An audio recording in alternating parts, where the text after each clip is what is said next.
Incremental greetings. Here I have one collection of one user, that's not mine, that he used the English collection, but he added more stuff about language related. But there's one huge caveat anytime in the future you want to update the English collection. You may notice that, for instance, here, you have new items, more stuff was added on the version of 2014, 16, 18, and so on.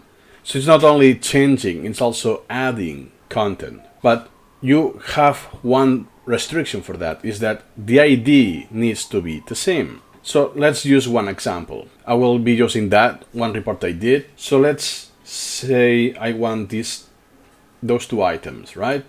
So if we look at the element number, this column stands for element number.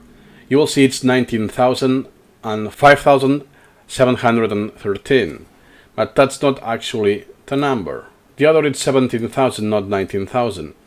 So you can see that both are different, are pushed. My best guess is because that user merged the collection, so instead of using the built-in English collection and adding your content, you did the other way out.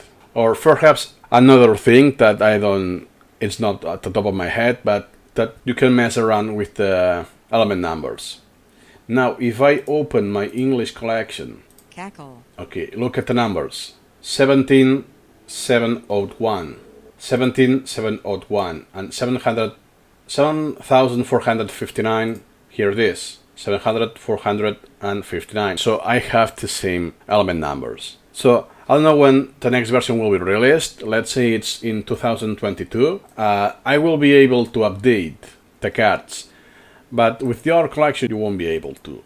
And also, another thing is not just updating, another caveat is the order. So now if I go to learn and new material, so as you can see, that I'm going by order of the knowledge tree.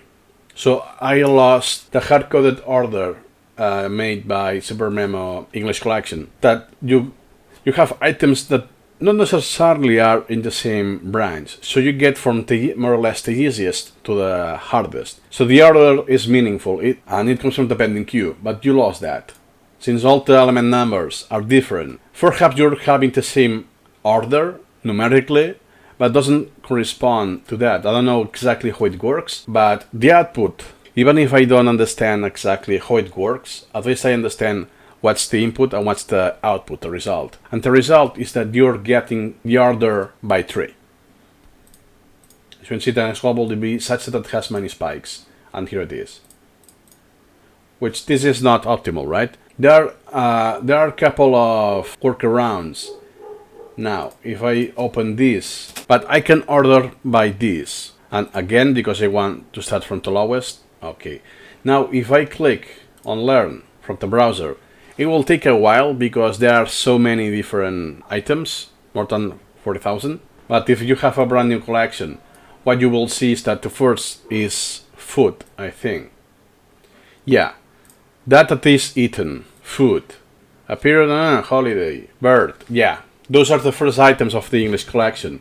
And this user haven't seen any of these. And that user made hundreds of items. So this means that just from the very beginning, he changed the element numbers. So the heuristic conclusion here is, okay, what do you do? If you just started, you can start over.